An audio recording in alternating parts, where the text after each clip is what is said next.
Welcome to the Marketing Intern Spotlight. A marketing intern is a listener who's spreading our message authentically. Hear their story, their passion, and their journey. Enjoy. Today on the Backpocket podcast, let's welcome Jay Christensen. How you doing today? I'm doing fantabulous. Whoa, dude, I love that word. Yeah. I also love that shirt, the cat shirt. Yeah, my sister got it for me. She knows I like cats and I like Big Cat, Karl Anthony Towns. So he's like my favorite basketball player ever. Ever, yeah. Wow, okay. Yeah. I heard you're a big Minnesota sports fan, and I know that's not like a shock being from Minnesota, but is Cat, you said favorite, better than KG? Yeah, I mean, we were so young when he was a boss that, like, it's just, like, when you actually get to see it up close, like, you know, we were maybe 10 when KG had his sweet MVP season, and I think if you're actually in the arena and, like, you know, of age to really understand, like, what an awesome basketball player is, and, yeah, probably Cat.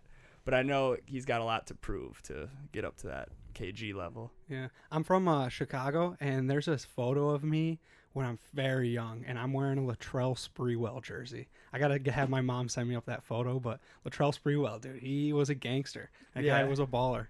Yeah, definitely gangster. He was like Robin to KG's Batman for the most part, so super dope. That's dope. That's wild, man. Well, you know, we were just talking off air about a lot of stuff that you've been doing this summer, especially with like the new music video, The Thrill, with Yam Haus, and just your cinematography skills are incredible, man. So props to you. But I'd love to kind of dive in right away on where you found like the passion and where your story kind of starts within the filming like cinematography range. Yeah, I think a lot of it stemmed from just not really knowing what I wanted to do at all, which a lot of people get to that point. Just in high school, like basketball was my only passion. That's all I cared about. And, you know, I tried really hard to make the team every year. And for 3 years in a row, I got cut from my high school basketball team. And it was a bummer, and I felt bad for myself, you know, for a couple of days. And then I realized, like, all right, I'm not just going to slouch and complain forever. So I went to the coach and said, what can I do to help the team? And he's like, well, you can film the games if you want. And so I said, sure, that'd be great. I can, you know, still be able to help the team even though I couldn't play with them. So I went and I just started shooting all the games on a tripod. It was super boring at first. And then I tried to like do some cool GoPro moves on the baseline and try to make it a little more creative. And then I realized, like, wow, this is like fun. There's something to this. And a lot of that came with just trial and error. And then I saw like these drones were coming out in like 2014, and drones had been out before, but you needed to be like a super nerd to figure it out. You needed to build it yourself, all that before like 2013. And a lot of the drone laws were really, it was a gray area at that time. Like there were really no rules, and everybody's like, what are we going to do with these things? And I remember the very first drone I bought my senior year of high school.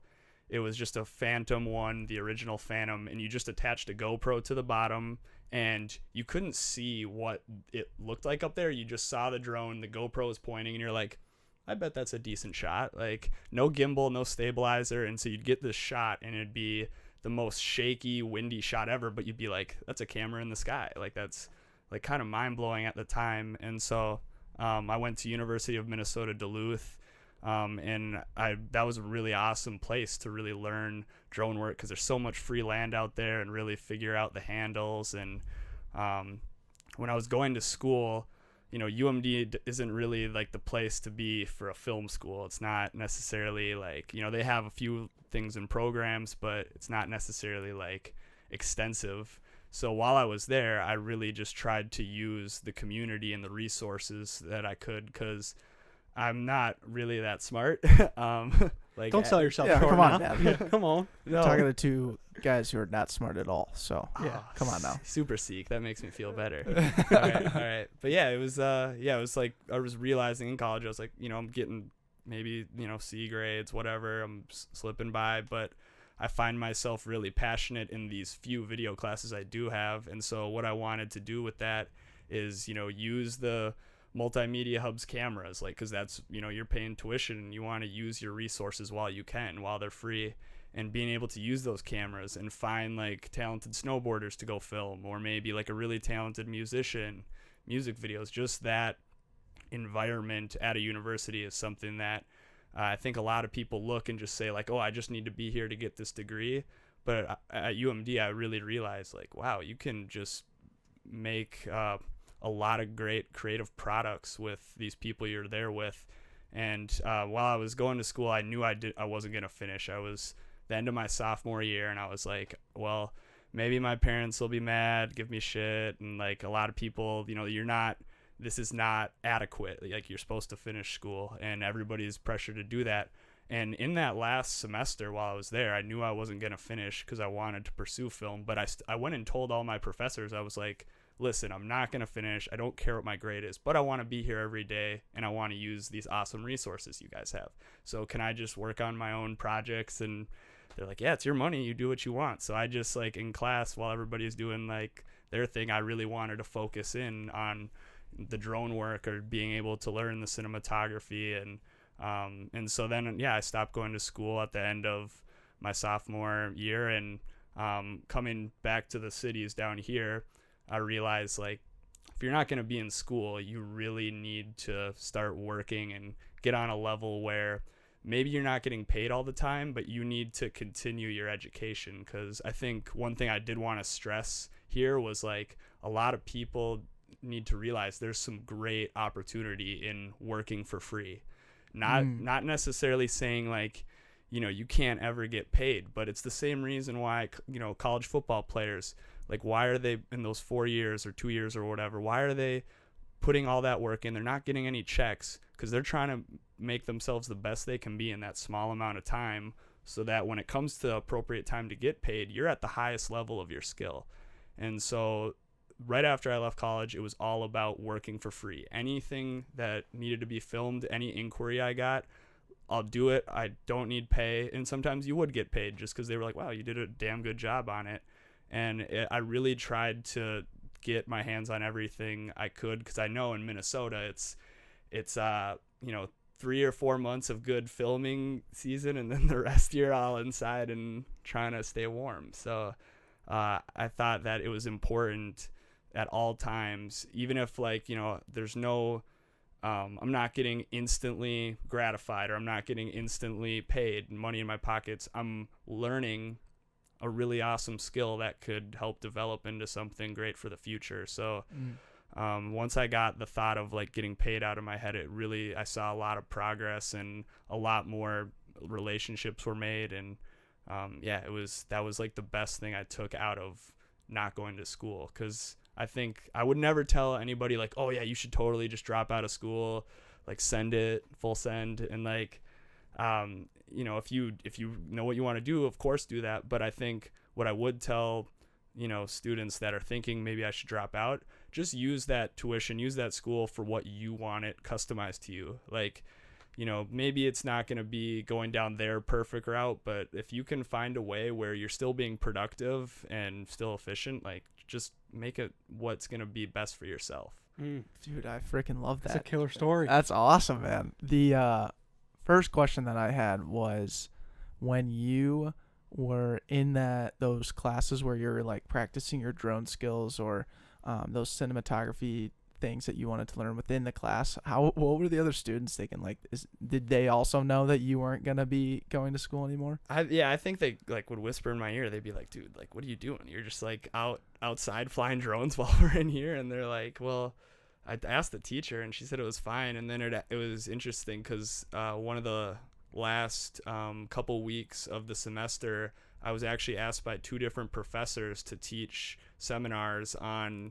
like drone technology. Wow. And so like I was kind of teaching a little bit the last 2 weeks, so I'd spend my whole day going to different classes, showing them like the potential of not just using drones for filmmaking, but you know, there's so many different purposes like agriculture and search and rescue, and like doing 3D mapping and all this stuff that like I knew I wasn't good at yet, but I was trying to open the idea like there's a lot of different routes you can go in this drone industry.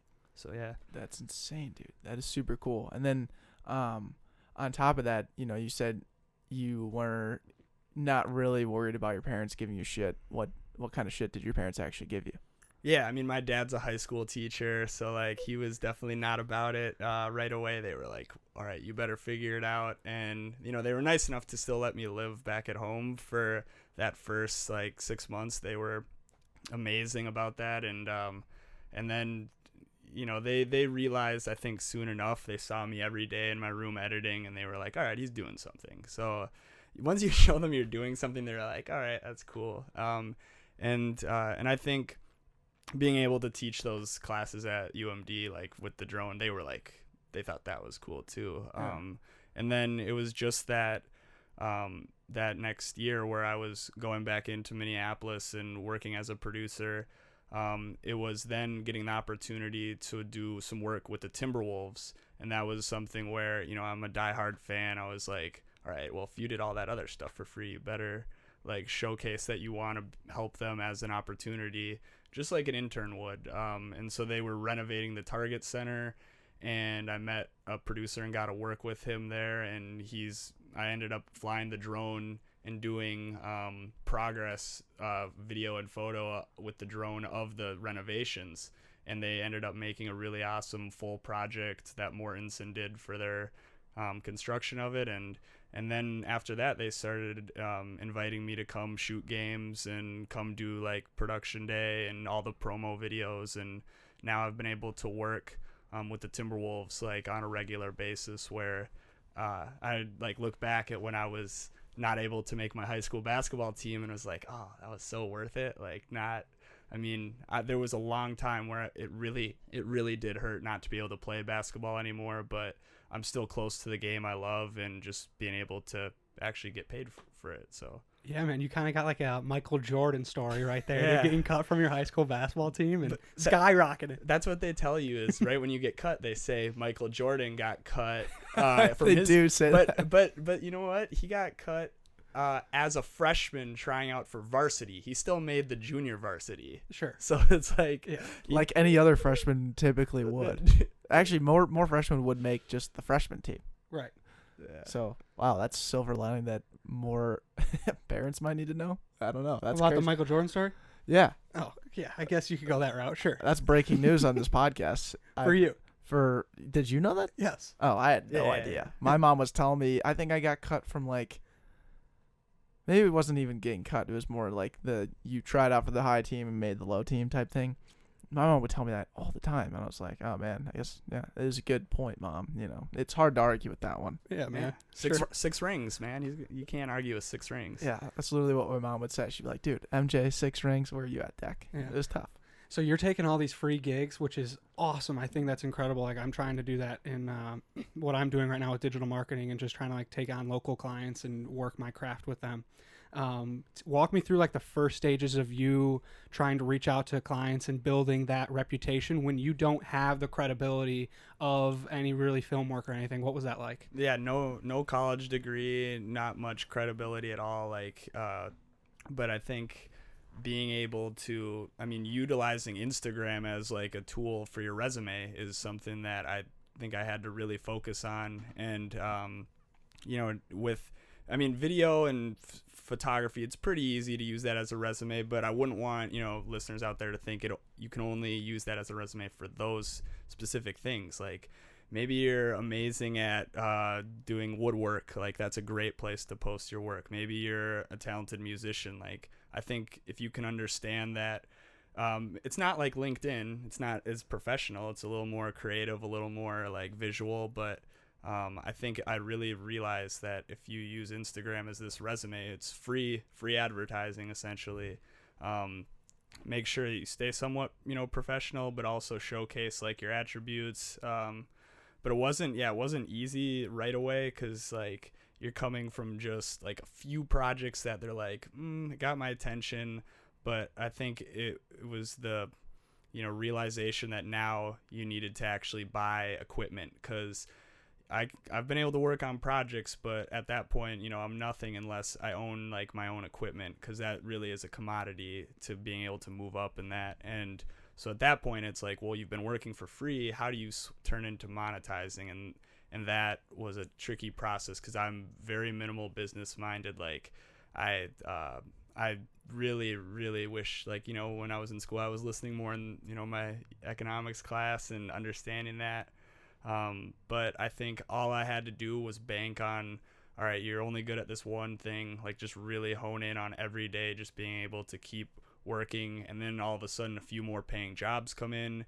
And then I was able to start buying my own equipment, to a point where every day, like most of my checks I bring in, like 50% or more goes right back into the equipment to just try to keep it high level. Cause, it's like, you know, whatever 5 years ago, like, or 10 years ago, like 1080 was like adequate, and now 4K is adequate, and soon 8K is going to be like adequate, and maybe not that fast, but like, it's crazy. It's like in that world, things are moving so fast, like with new products like DJI Phantoms, DJI Mavics coming out every year, and like just the same way the iPhone comes out every year. And so you have to always be on top of owning your equipment. Mm-hmm.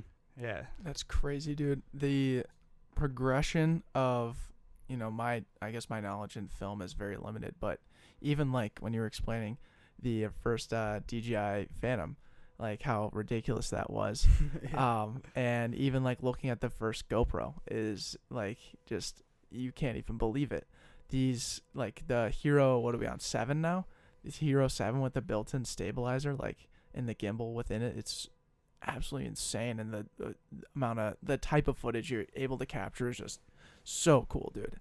But when did you, I mean, these pieces of equipment are super expensive. So was there like a first piece of equipment that you went to right away, like, I need this? Or was it kind of like, I need to rent equipment out first to really get my grounds? Yeah, never renting. I think it was like a send it mentality. It was just there like, but yeah, I think we've been really spoiled as like a generation at least on the film world, because we're part of like the gimbal era. Yeah. And like 10 years ago, like you couldn't really just, you couldn't, without a film degree or a lot of different, you know, accolades, like you couldn't just step up and work on projects. But now if you have a solid DSLR, you have a good gimbal, and you have a good vision, and good editing skills, you can all across the board like take over a project. And I think a lot of people are realizing that now. It's like you need to get in with those minimal, like couple $1,000s worth of equipment, but then there's a certain point where you're either in the, you know, like standard film, or you're working on higher productions. There's not much of a middle area on that. So I got a Red Digital Cinema camera last year, and it's kind of a trap because the brain itself is, you know, $13,000, but then you realize you have to double that in the accessories that get that brain to actually work. What kind of camera were you getting? It's a digital red? So Red Digital Cinema, so that's like about, you know, half of like Hollywood movies are shot on Red Digital Cinema cameras. Oh. So like it's like they're one of the biggest like high level production cameras, and you buy the brain, which is just like the camera itself, but then you have to spend $2,000 on a 480 gigabyte mag to go in it. Just the memory card's $2,000, and then you have to spend $2,000 on an expander that literally just allows you to attach a battery to it, and then you have to get all your lenses, and then you have to spend $2,000 to $4,000 on a monitor.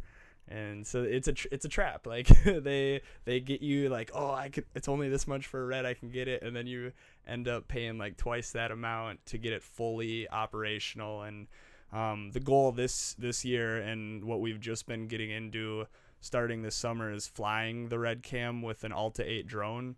So that's, and break that down. What does that mean? So the Alta 8, so the same way like Red Digital Cinema is like industry standard for Hollywood films, like the bigger budget productions, the Alta 8 is the industry standard for a drone that it's an octocopter, eight propellers that flies that camera setup.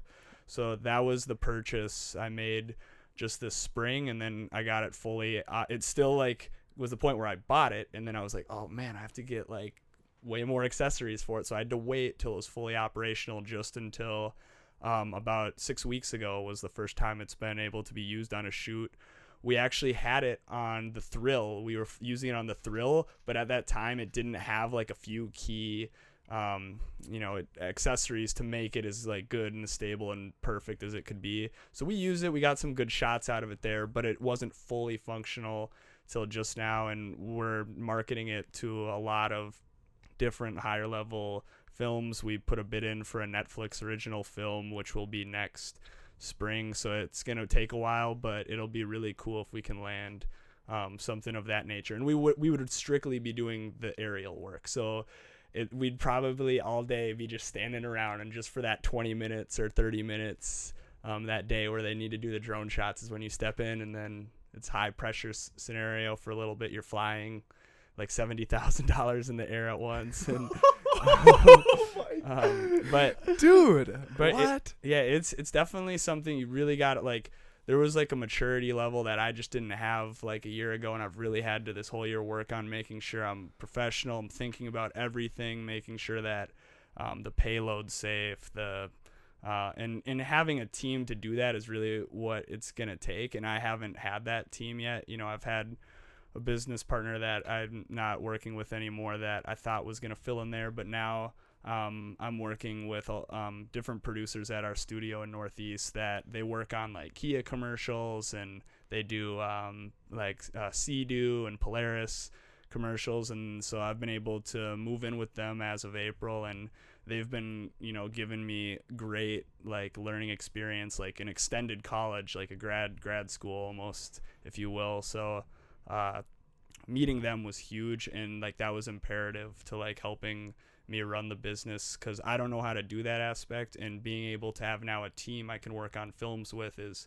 super important, because no matter how good of a vision you have, or no matter how set you are on having a film be your way, it's never going to pan out to as good as you want it to be unless you have a crew, a team dedicated to making it as efficient and high quality as it can be. And that's a great point, and I was really curious on that. If freelancing was kind of like the route to go for drone footage, what would be like your tag as, what is your title as a profession with drone? Is it like just I'm a drone flyer, drone pilot? I guess just like I always put like cinematographer, aerial cinematographer. Okay. So it's a lot of different things that you have to take account into, and cinematography isn't just filming, like it's lighting as well. And that's something that another reason why I wanted to get this Alta 8, this octocopter, is to fly lighting systems. So I have 130,000 lumen light that I fly from it. So if you go 300 feet up with it, it can, in a pitch black like woods, it looks phenomenal. It makes it look like a UFO light is shining out of the sky, and just like the LaCroix video. LaCroix video. Yeah, so that was the first time we actually used that on a different drone, which was a hexacopter. And yeah, McQuaid was killer in that. It's -10 out, and he's in a swimsuit, and we're trying to just get these shots, and it's like one more shot, and we're all like freezing, and Quaid's like, no, we got this on this next take. And he put a really valiant effort into being an actor on that, and his time commitment to it was insane. Like anytime we'd be like, oh, it's snowing, let's go, like anytime because we needed to be like a majestic snowfall for that. And like he was always there, where he was sitting on standby ready for that call. And so it was really cool, because that was one of our first applications of using the aerial lighting. And moving forward, I think a lot of people won't know what that is yet. So I think a lot of like companies and people working on that want to make productions, they probably won't consider that yet. But I think in 5 to 10 years, like aerial lighting will be a common thing on Hollywood sets, because maybe not in the studio, but if you're going to go out and shoot in nature, being able to bring that kind of lighting at an angle, at a different temperature, from wherever you want, like literally you can put it wherever you want on a, you could have it up there for about 30 minutes. And it's on demand too. You can actively test where it is, where like, a standard lighting, you would have to rig it, set it up, shoot it, evaluate it, move it, and it's a little more chunky, whereas like you can actively film a shot while you're testing and moving that drone around to get like the desired shot. I think that is super cool. Yeah, and if you want just a static, just still light, sitting there. You put it in GPS mode and it just stays put. Or if you want to do like a cool move where the shadows of the light go across their face, or just the shadows of the trees, you can just move it and it just makes. So for right now, it's more of like a abstract, like cool artsy thing. It's not like you'd either have to be filming like alien invasion film or like or like music video. I think it's going to be really big to use because we used it in Yam Haus's The Thrill as well. So when they're performing there, we just had it hovering right above them. That's right. So, and this one is a 50,000 lumen one, so it's like about a third as powerful as the one I just got. So we're trying to get it really lit. Are you gonna film their next music video? They wanted to talk soon and meet up, so I'm definitely seeing what they have in store, but we haven't like set on any project yet. But Okay. I think working with them was pretty incredible because it'd come from a background of working with a lot of shitty SoundCloud artists. No offense to them, but like it was like and nothing against SoundCloud or anything like that. It was just like a lot of the people I worked on projects were with before Yam Haus were just so set on like the clout and like they didn't really care about telling a story. They just wanted to like, film me looking sick, like, and that seemed to be a reoccurring theme. It was always just like I was trying to make these guys look like badass or something, and then I got to a point where I was able to meet all the guys from Yam Haus, and I was like, wow, their music's great. Like How'd you meet them? They actually came by. I was officed out in Hudson, Wisconsin, before moving into this new studio, which sucked. Wisconsin sucks. That's where they are. That's where they live. Yeah. And so they came in and they were just like introducing, like we were on Main Street in Hudson. They were introducing themselves, and they were trying to see if we were interested in one of their shows, and they were like, oh, you guys are film guys, like that's cool, like we're obviously looking to do a music video sometime soon. And it was back in like January, February, somewhere in there, and we actually didn't shoot till May, like the beginning of May. So it was a long process in planning it because we had to get Valley Fair involved, and we got Valley Fair involved because that was back towards like the working for free aspect. So I hit up Valley Fair and I just said, hey, we have this great band. They have a song called The Thrill, and they say the word roller coaster in it, and like it has like a really cool like amusement park feel to it is what we thought. So if you guys want, we could shoot this music video here, and if you guys would let us do that, I'd be happy to spend a whole day working on a commercial for you guys for free. So Wow. Before they opened this summer, one day we just went and shot, like they had their Valley Fair fan club come in and ride rides, and we just shot drone shots of all the rides on a bright, beautiful sunny day, gave them their content, and then the very next day, full day to ourselves to shoot whatever we wanted at Valley Fair. And we had a project manager.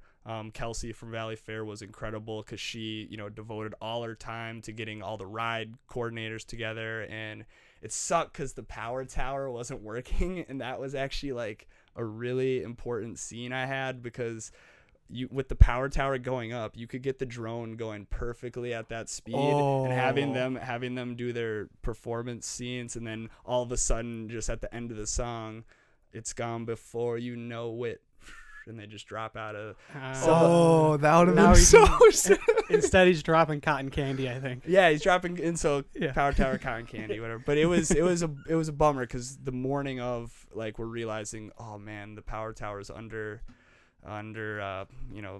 they're trying to fix it, and so they said, well, you can use the extreme swing instead. So we're like, all right, extreme swing, sick. Which, Sure. by the way, that shot was so sick when they're going up and then you get the slow-mo of them coming down. I think you probably got a couple shots in that music Yeah. video, but dude, that was rich. Yeah, and that was with the Alta, and it was cool because we could slow it down to like 4 times, 5 times as slow, and but the thing was, it was slightly out of focus. You can go back and watch, it's a little, and that was like our problem with the Alta at the time, is we were having trouble with getting our follow focus system to work, because you have to command like pull the focus like on the ground, and like Oh, really? we just had a team of 2 of us, and it was like, oh man, I wish there was like a third person that could help out with this. But yeah, so I think that music video, learning the whole process was important because first off, the artists, they're incredible. I love Incredible those guys. people. Yeah. They're the best. We've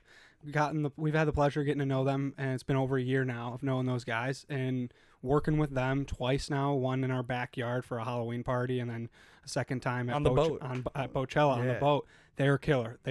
I want them to succeed more than anyone because they are so hungry. They're so dedicated. Shout out Yam Haus. Shout out to the boys. The Yam fam. The Yam fam. Absolutely, dude. God. If you haven't seen the music video of The Thrill yet, oh my God, it's phenomenal. I've seen it probably. Well, how many times do we watch? I've watched it at least over? 15, 20 times. Yeah, we always show people my like, boss. yo. I showed my boss today the Thrill. Yeah, Such a he great, loved it. I mean, great song too, obviously.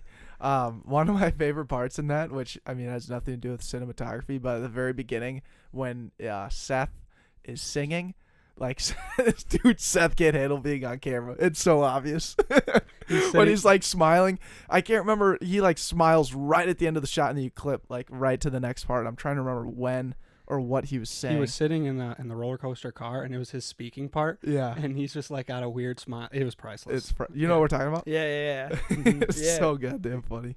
But that's awesome. How much of a growing experience was that with doing that full production with those guys? Yeah, it was. What was sweet about them too is they were really awesome with like leniency on my creative take on it. Like, of course, they had how they wanted to be their wardrobe, but they were like, we trust you and we want to see what you can do with this. So I think coming from where I was sitting listening to all these artists being like, more me, more clout, it was cool where they like let it be more of a creative process. And I think the planning was huge because a lot of these music videos, like it's just like, hey, can you shoot in 2 days and we'll do whatever.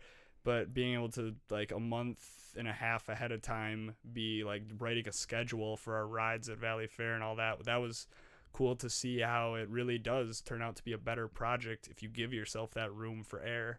And I think there's so many things when I watch that video, it's like, oh man, it could have been so much better with just one more day or one more try. And you know what, that's now at this point, it's just, that's what I got to put into the next Yam Haus video, like Yam Haus, if you guys want to shoot again, like I owe you guys all those. We'll make sure the power tower mess up won't happen again and like all that. So, but it'll be a new location, dude. New location. Super stoked. New song. Super stoked for it. Yeah, they played Thrill, the last song on the boat, and they were like, should we play another, because they played a couple cover songs. Should we play a cover song or should we play our new song? We all were just like, new song. And then they hit us with a Thrill and the place lost it. It was awesome. See, that's what's awesome about Yam Haus is like when I saw all those videos from Bochella, like, and they were playing their own music and people were going nuts, and they were playing covers that everybody knew and people were going nuts. They really know how to, like, they have to keep like a nice tempo in the party, and they know how to do that. So absolutely spot on. Yeah, it's unbelievable. When you mentioned like being able to use your creativity as like a cinematographer, what are maybe some like projects or different types of clients that you like working with that enable that in creativity, and like what's the kind of the tie-in between like having a scope and like direction versus like just being too creative? Is there like a certain type of way you'd like to go? Yeah, and that's interesting you bring up the too creative, because you can be too creative to a point where it's like, what is the message here? Like it's just too much to handle, and sometimes simplicity is really helpful with that. I think like with the projects I'm working on, I understand that there is going to be a lot more money in areas where it's just people saying like, shut up, we're going to tell you what to do.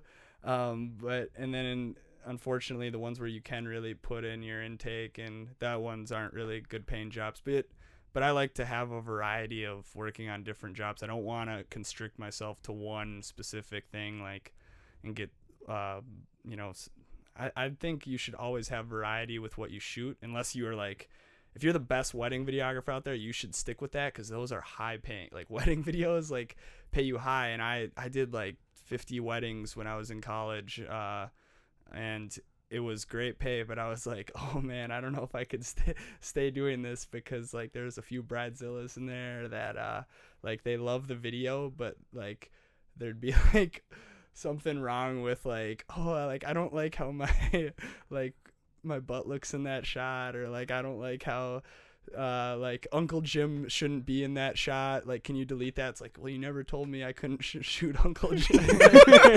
You just got Uncle Jim taking rippers, dude. Yeah. Uncle Jim's like literally the theme of the whole wedding. I never thought about that. That's hilarious. Just like family getting in the way of young Jaybird over here. Yeah. With drone shooting kind of being like such a new standard, is there someone out there that you're kind of like watching, like, all right, they just did that, I need to find a way to do that myself type thing? Yeah, well, one person who I don't know if I'd ever get in this lane, but if you guys have ever heard of Johnny FPV, he's a freestyle drone pilot. He does FPV, first person view drone piloting, and he is literally the most famous one in the world. I was like once his like liaison when he'd come to town, because we were working at a company called AirViews, which was like a drone media platform here in Minneapolis. And he has like flown drones with Will Smith, and like he goes to, you know, DJI, like, and he's now a DJI spokesperson, like selling their new products. And what he did that was different is these FPV drones, you might see them like people just whipping them around, and it's like you have this headset on and you're watching all these creative like you're just like, if you want to, like, there's a windmill somewhere and you want to like zoom through the windmill and go backwards or go straight up a building, there's so many different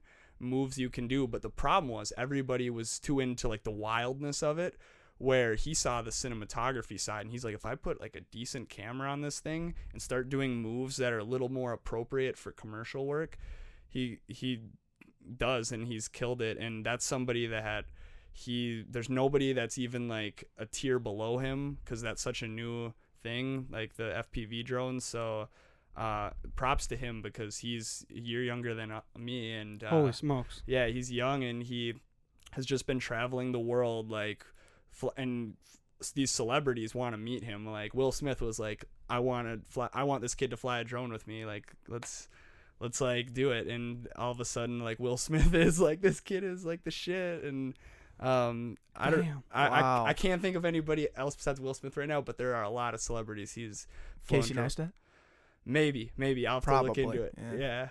Dude, that's insane. That's insane. I mean, that's someone that we have to reach out, and next time he's in town, maybe we have him on the podcast. Yeah, Mr. Liaison over here. Yeah, well, he'd just be in our, office, and, he's young. He can't go out to the bars or anything, so they'd be like, Jay, take him to a Twins game or something. And I got to know him before he got really, like, famous. He's like he's like a celebrity just coming from little FPV drones. So it's cool to see the potential, and like, it's not just like your standard drone work. There's so many different angles to it that the next 10 years are going to be fun to see how that develops. Killer, man. Yeah. And before we hit some Backpocket core questions, I want to give our main man Ty over here an opportunity to ask some questions. Okay. So it sounds like you're doing a lot of work that you enjoy doing right now. Like, the projects that you work on are things that you choose and you're able to sort of pick to be creatively fulfilling. I'm curious to know, in that time when you were doing free work, how did you balance doing stuff that you enjoyed doing with stuff that you had to pay the bills with? Because obviously working for free isn't a very sustainable business model. So you had to sort of balance, okay, this is work, and then this is stuff I enjoy doing. What was that? How did you strike that balance? Yeah, no, that's a great question, because it was for sure, like, those wedding videos I was doing at that time, that was my only paid work. And there a lot of critique on your editing, a lot of re-edit. So it did suck. And I enjoyed weddings for a little bit, but then once I saw like how like girls would start like showing up to these weddings with like Pinterest pulled up and like, can you do this? Can you do this? And like, it's like so staged, where I really wanted to say, hey, I'll give you a natural feel. Like, just trust me, be with your friends and family throughout the day. I shouldn't be your best friend today. I'll get it done. But there's instances where I'm having like, some friend, like old high school or college friend, come up to the bride, and then she's like, sorry, I'm talking to my cinematographer right now. And it's like, that lady probably traveled really far just for you. And so like, there was a lot of shit to put up with the weddings, but I think that was where I was like, okay, it sucks, but now you can go and be creative and have that leniency to be not only creative but collaborate with other filmmakers. And eventually, if you show to these other filmmakers that, you know, you're not just there to get that check, you're there for the end product for everybody, they gain trust in you, and eventually it's to the point where they're like, hey, we have some both fun and creative jobs that have pay to it. So it was definitely finding an equilibrium of that, because you can't just sit there and not make any money. But I think, you know, I looked at it as like the athlete standpoint, like, damn, all these college athletes, like, maybe they're getting paid under the table, but and that's why but it's like, damn, that does take, you know, determination. For if you're there for 4 years and you're just putting in all your work, you're really trying to put yourself on that level where you're the number 1 overall pick, maybe like number 7, maybe like the 32nd pick, but first rounder. Yeah, as long as you're a first rounder. Yep. Have you found yourself get into any creative ruts? And if so, how do you get out of them? I'm thinking more maybe from the standpoint, I could be characterizing this wrong, but there's a lot of skill that goes into what you're doing. Have you ever found yourself like thinking like, oh, I'm like reaching the ceiling of the skill that I can, you know, attack these projects with? And if so, how have you found your way out of those? Yeah, rut would be a great word to use. I was for sure in a rut in like early 2017. It was to a point where I was like, wow, I've made a lot of great projects, but I'm not seeing any, you know, they're all the same. They're all at this same level. It's like hype drone video. Like, there's too much action and there's not too much like concrete educational value in any of these films. Like, how can I get more learning out of these projects? Because I think, you know, you can show somebody something cool and flashy, but I want people to take away something that they learned. And so in 2017, I spent the first 3 months of that year producing a historical documentary that used drone technology to showcase the history of Minneapolis. And so it's about a 14-minute film where I'm using all this historical archive. So I went over to the Minnesota Historical Society and I got permission to use all these old images and videos. And I went with my drone and I flew the drone in the exact spots that these photos were taken in. And I tried to show a recreation, like a change in the buildings, and also just tell the story of how awesome this city is. Like, I don't know if you guys realize, like, Minneapolis is the shit. Fun fact is... Do explain, yeah. Yeah, there were more people living in Minneapolis in the 1920s than there are now. Whoa.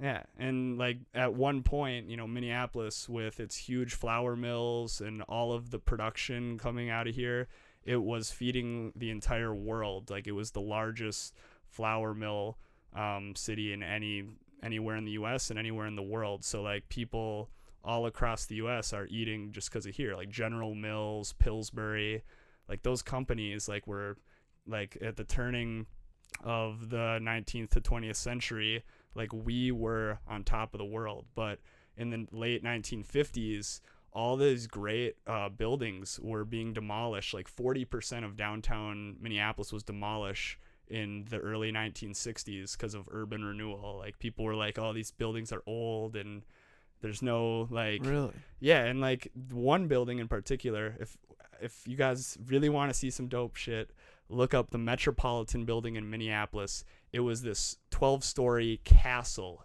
in the middle of Minneapolis with a rooftop garden and just beautiful brass and gold. And it was this magnificent building. And in the late 50s, like people were, you know, desperate to have more new buildings and new businesses in Minneapolis, because Minneapolis was kind of becoming a skid row at the time. Washington Avenue was one of the biggest skid rows in America. Really gross. You could get shot, you could get robbed easily. And so then this like Sheraton Hotel comes in and says like, we're only going to build our building here if you guys demolish that ugly eyesore across the street. And at the time, the real estate interest was so powerful that how beautiful or elegant this building was didn't matter at that point. And there weren't enough people that were like, hey, let's stop this. So they demolished it. And since they demolished that building, the National Registry of Historic Places was created.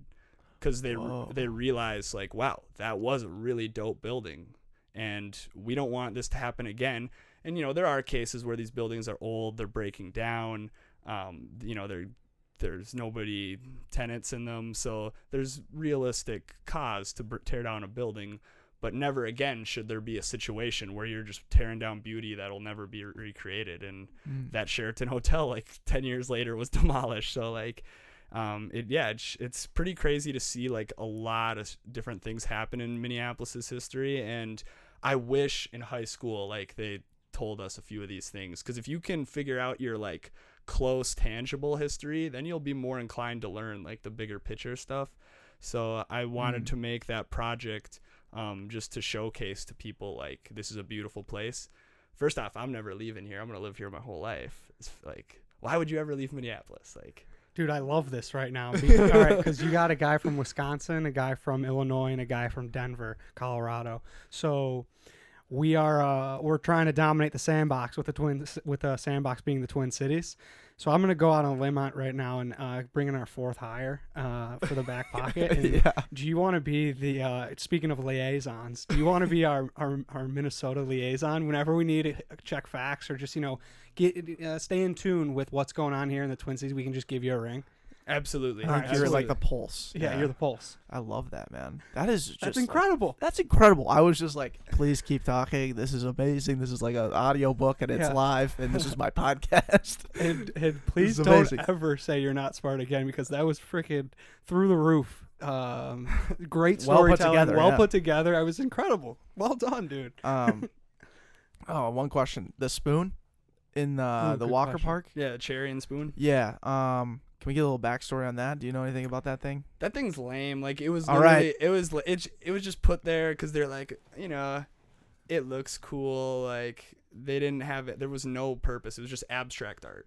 Sure. Just abstract art. So that backs up every point that I've ever made about that spoon. I say anytime I see it like post on Instagram, I'll always comment that's the most overrated thing in Minneapolis, and people have their opinions. I think it is. I think it's pretty overrated. Sweet. I think it's overrated. There's so many things here that you got to rank higher than that. So like Fauché Tower. That like, do you guys know the scandal behind Fauché Tower? No. I'll tell you really quick. Wilbur Fauché frauded, or like he basically had $29 million of investor money that he frauded, and he opened up the Fauché Tower, just this grand opening with like all the most wealthy men in America coming to it and just huge parties every night. And then 8 weeks later, the stock market crashes, and then they find out Wilbur Fauché had been frauding people of all that money, and he goes to jail and goes to court, and they auction the building right after that. And so like he built his empire, and it kind of signified like the 1920s as a whole, a lot of money in just a few people's hands, really being like bougie with it and just spending everything. And then at the end of the decade, it all comes crumbling down and he's in jail. So whoa, 8 weeks to a short-lived but a well-established building. That's pretty dope. Yeah. Definitely. That is super cool. Where is the Fauché Tower? Is that right downtown? It's like, have you never seen it? Or I don't know which one it is. It looks like the Washington Monument. It looks just it's actually, it was replicated after the Washington Monument, so it's just that. Like, yeah. Okay. What's that one when you're going in between Minneapolis and St. Paul on 94, driving towards St. Paul, and there's just like that one individual little tower. It was is it Augsburg or what is that? No. It's all along the Watchtower is Bob Dylan's song. And he named it after that. Isn't it the witch hat? Yeah, thing? It's the witch hat, and it's only open like one time every in a certain time or day every year. I didn't know if you knew anything about that, but nah. Our roommate Jack Burke, who lives right across the studio here, he knows about it. Okay, we'll get him on. We're gonna have to definitely. He'll be our witch hat guy. Yeah, the witch hunt for witch hat. Sweet. There we go. But transitioning here to the back end of our show, where we ask our back pocket core questions, and the first one is, what is your average quality? Something you do well at times, and other times not so well. At the end of the day, it's your average quality. So Jay, what is your average quality? My average, I like this question a lot because, damn, that's an interesting way to think of it. But my average quality would be organization because in the film aspect of my life, I'm responsible for, I have 30 terabytes of footage sitting on my desk, and that all has to be perfectly filed on the camera type, the date, the project. It has to be just pristinely organized. But then, like, I'm coming home and I'm eating, like, Subway every night for dinner because I can't, like, do groceries and shit like that. And so Totally relate to that. Subway's the shit, though. I like Subway. Eat fresh, absolutely. Eat fresh, dude. But, yeah, I think and there's a lot of areas where, like, the business, like, I'm not good at the business with my company, and a year ago I wanted to have somebody else just take that role, and I learned it didn't work out well with that other person taking that role because it was kind of selfish for me to think, hey, like, just do the filming and editing and you don't have to worry about anything else, because you do have to worry about other stuff. But I'd always sell it to myself like, oh, but you're so good at organizing your footage, like, you don't need to be organized in other areas. So I think I really got to find a middle ground where I can, as a business person, just be able to facilitate those relationships just as well as I'm doing the stuff I've always been doing organized. So organization. I love that.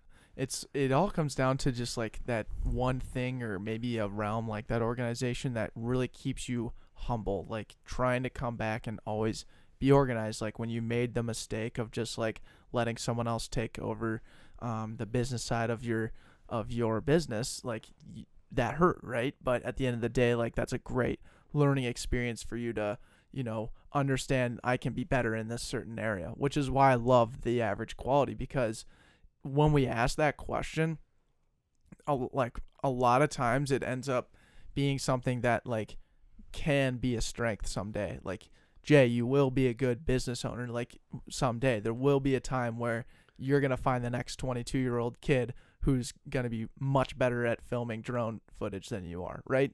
Then you got to turn into that management organizational role to where you have like 70 little drone boys filming stuff for your big movie coming up. Like you're going to get to a point where that's going to happen. So I love 70 little drone boys.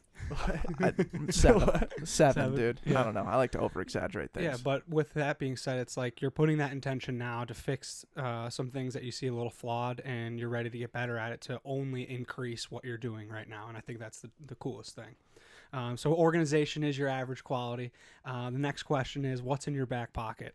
This is something when pressure becomes stress and anxiety's rising, you need something to overcome these situations, and you always rely on this in your back pocket. So what's in your back pocket, Jay?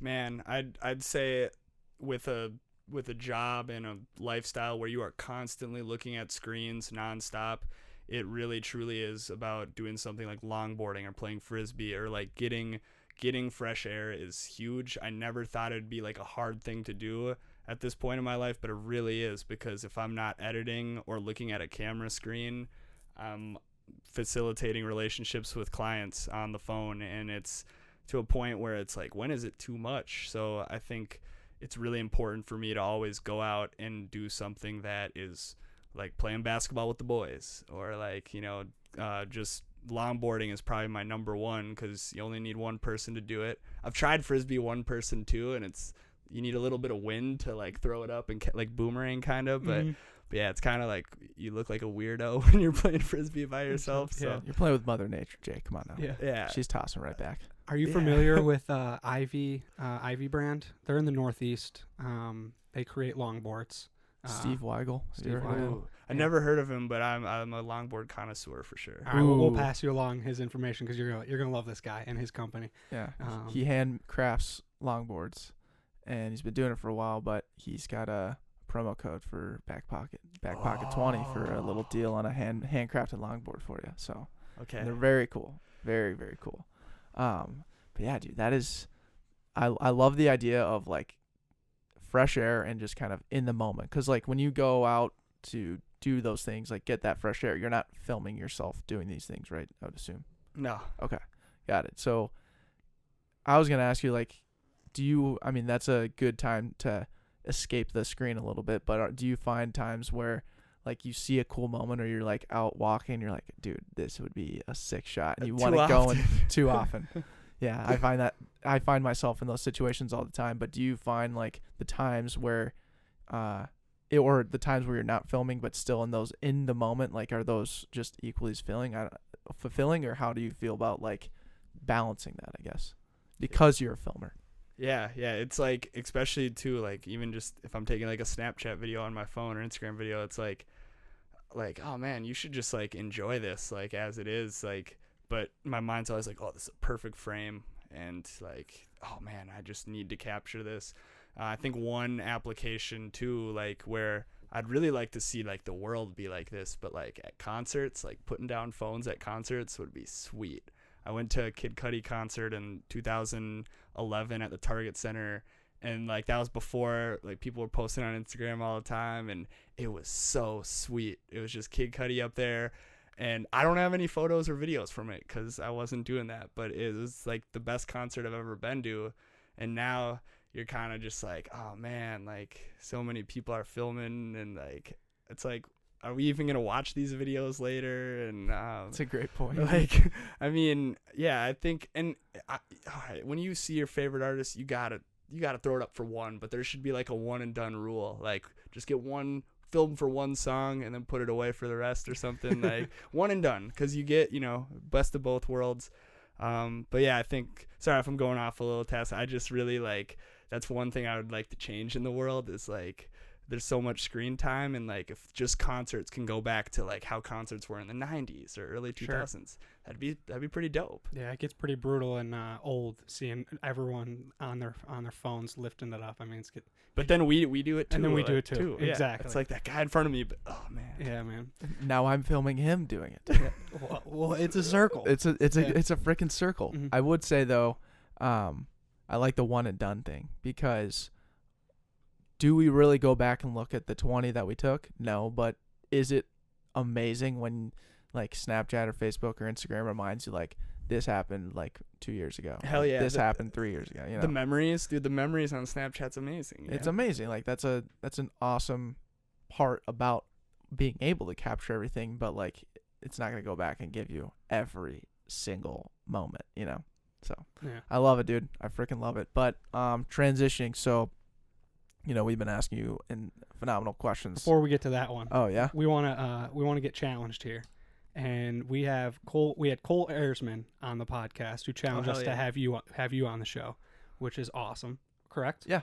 And now we get to pass that legacy on. You get to pass that legacy on of someone you want us to go out there and grab on the show, because you say it, we're gonna go out and do it. So who would you like to see on the Back Pocket?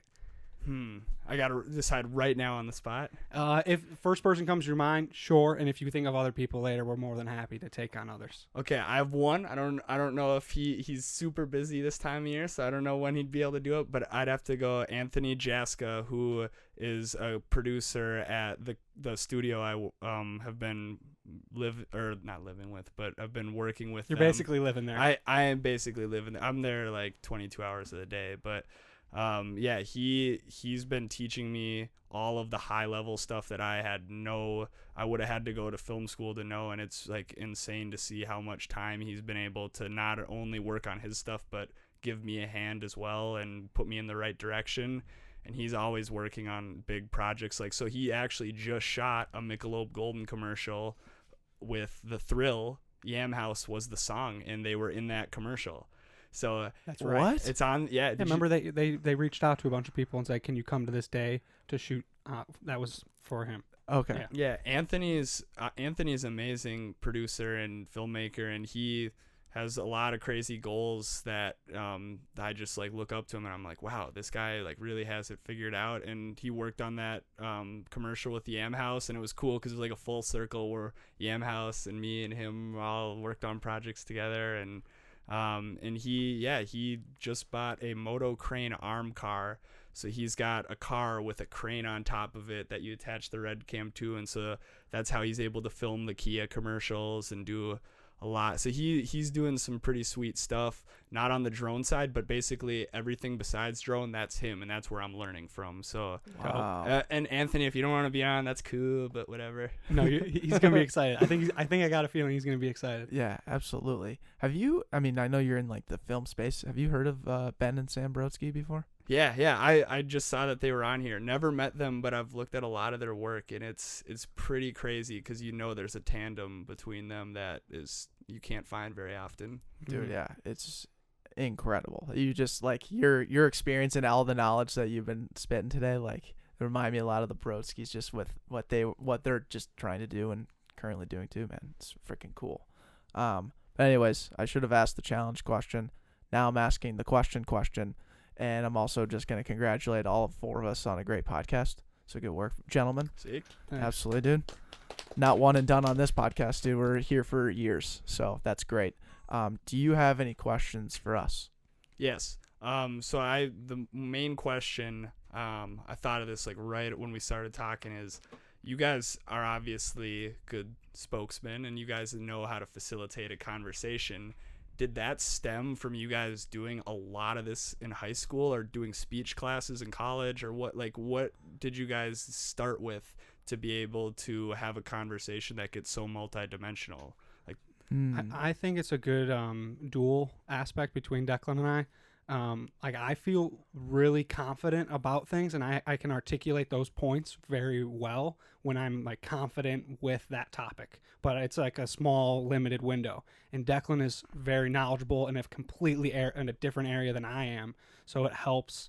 And we do fall into these 2 pockets many times. That's where we take those conversations, but it's unique enough. We have our own little pockets to take that conversation where we can play it off each other very well. And I think that helps significantly, having the conversational aspect be maintained, because I can get tired at times having to do these time and time again, but Declan will pick it up and then I'll be like, oh, that's dope, I never even thought about that, and then I'll jump in something like that. So I would say, like, to Andrew's point, like the confidence that we can rely on each other in different moments within a conversation is great. I would also say just like the experience that I hated speaking in front of people when I was in high school. I wasn't like shy by any means, but like I was not good at speaking, probably up until the time we really started this podcast. If you go back and listen to all the old ones, that's fairly apparent.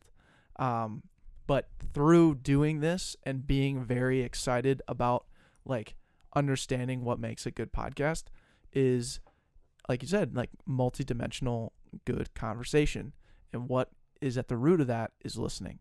So being able to come in here for an hour and have an undistracted conversation without your phone, without really anything besides this car alarm that went off, that was quite distracting, I'll be honest.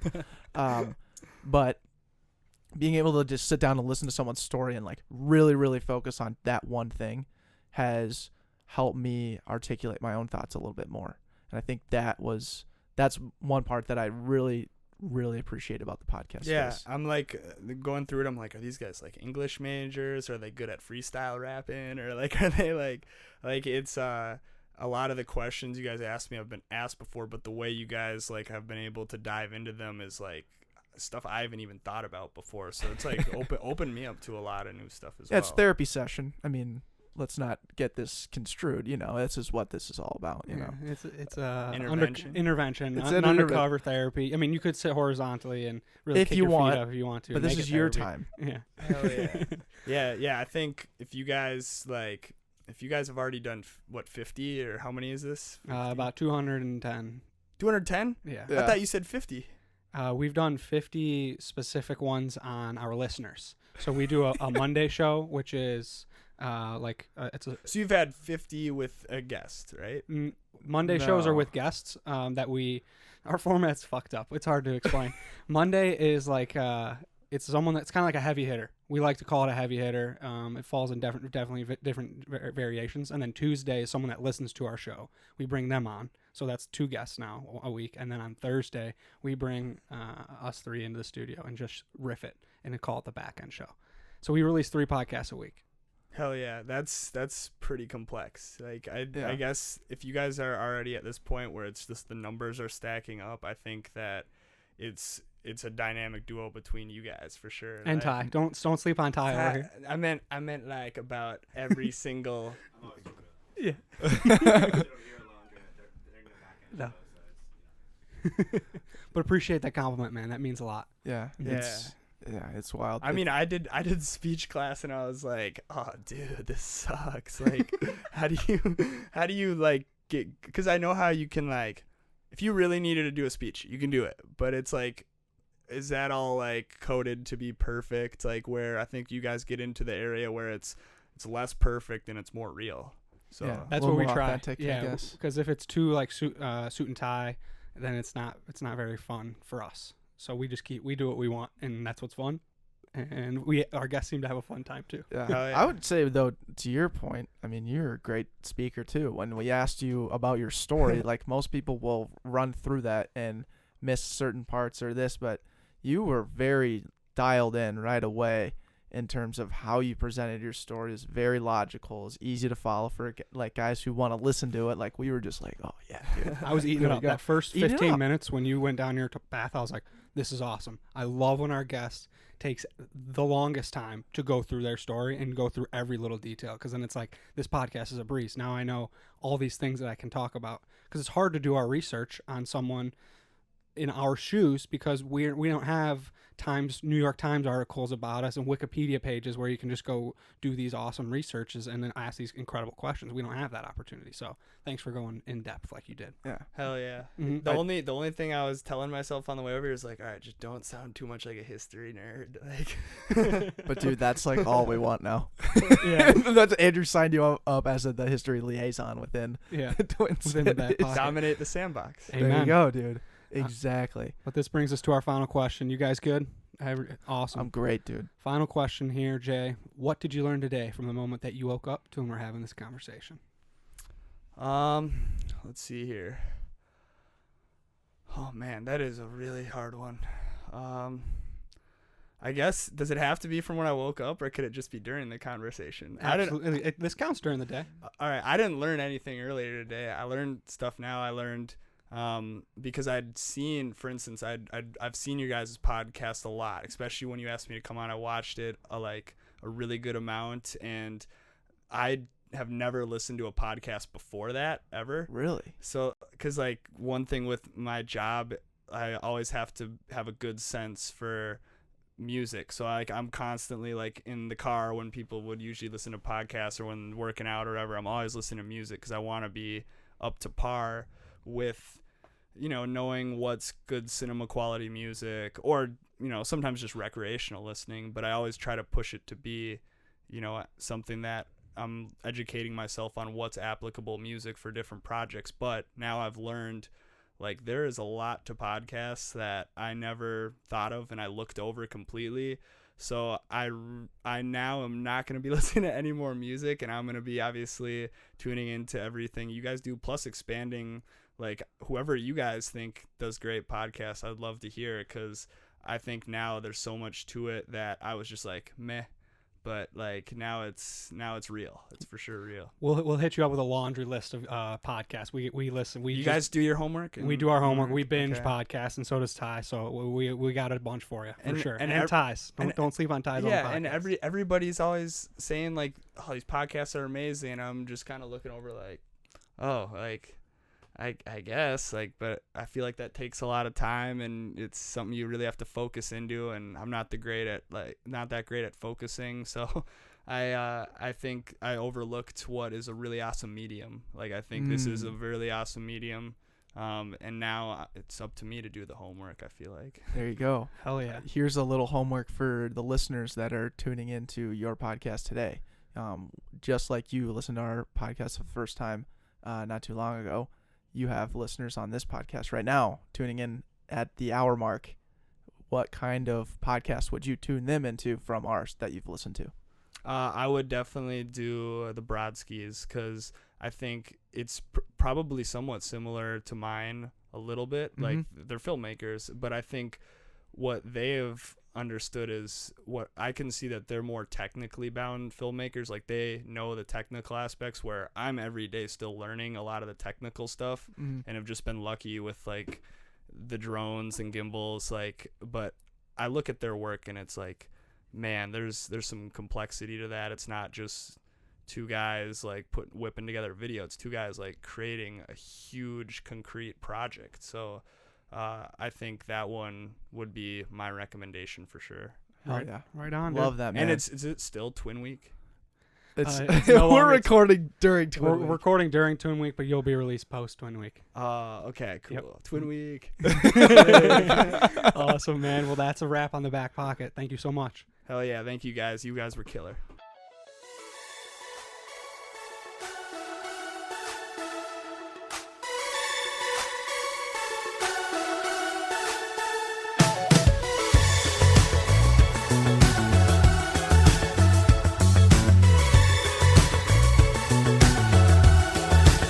Well, I've been hanging on the west coast in my heart, right where I'm meant to from the start. It's so much warmer than the secrets you've been holding in.